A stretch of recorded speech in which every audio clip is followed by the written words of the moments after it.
This is the YouTube Pagans Challenge. YouTube Pagans 2016 Challenge. And this is question number 4. What's your take on the Wheel of the Year?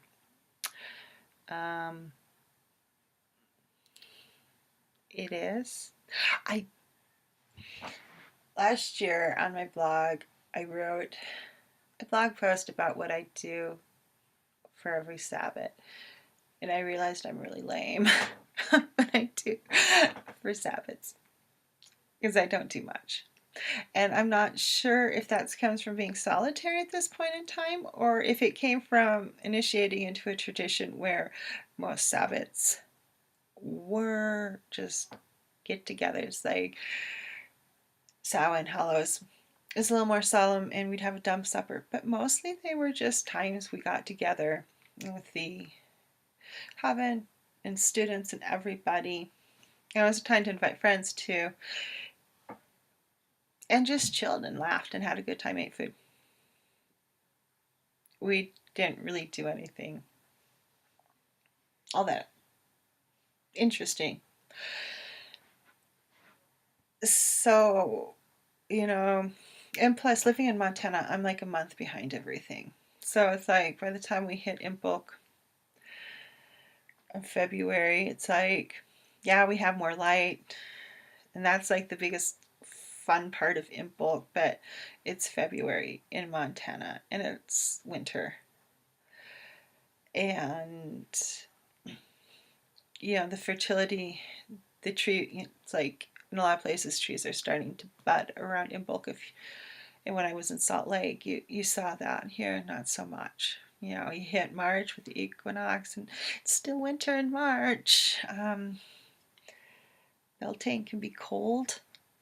It's not very frolicsome.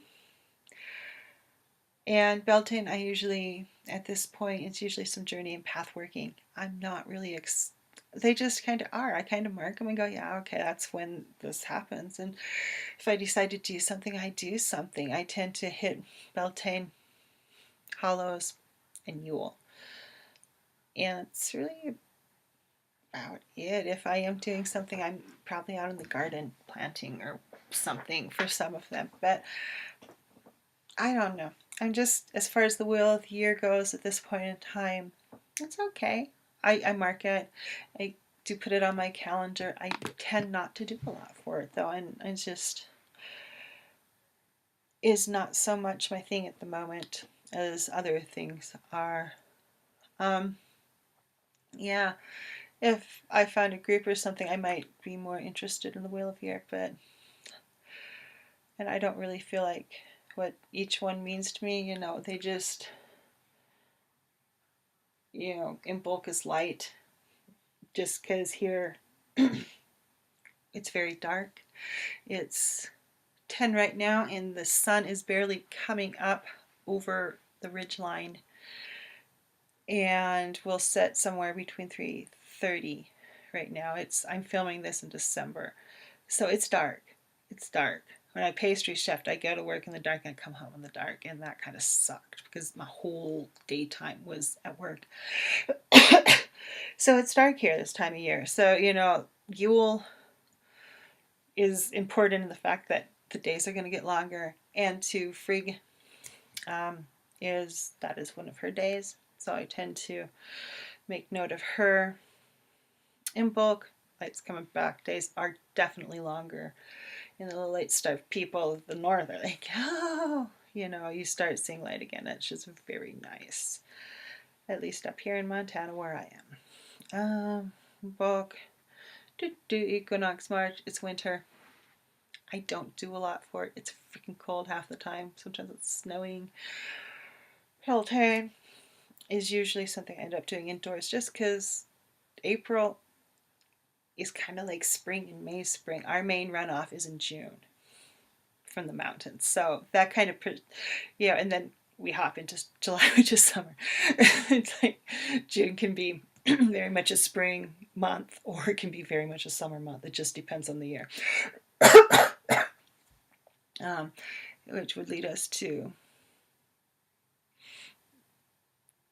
summer. Oh my god, I'm brain dead. Beltane. Yeah, March is equinox. Beltane solstice. You know, it's light. At least here we have light. Then we have eternal twilight. It'll be twilight until around 11 o'clock. I just don't do a ton of stuff around. The majority of them, like Yule, is Frigg, Hollows, ancestor work, path working, mainly. But really, Beltane, Hollows, and Yule are the three I really hit. And sometimes, like last Imbolc, I did a little art spell. I think there's a video on the channel. Yeah, no, there is a video on the channel, 2-part video, about how I did it in my art journal. So, sometimes I'll do things like that. But most part, I'm kind of lame at this point in my time. Like, I don't really think about the wheel too much. It just is what it is. And if I feel like observing it, I observe it. And if I don't, I don't.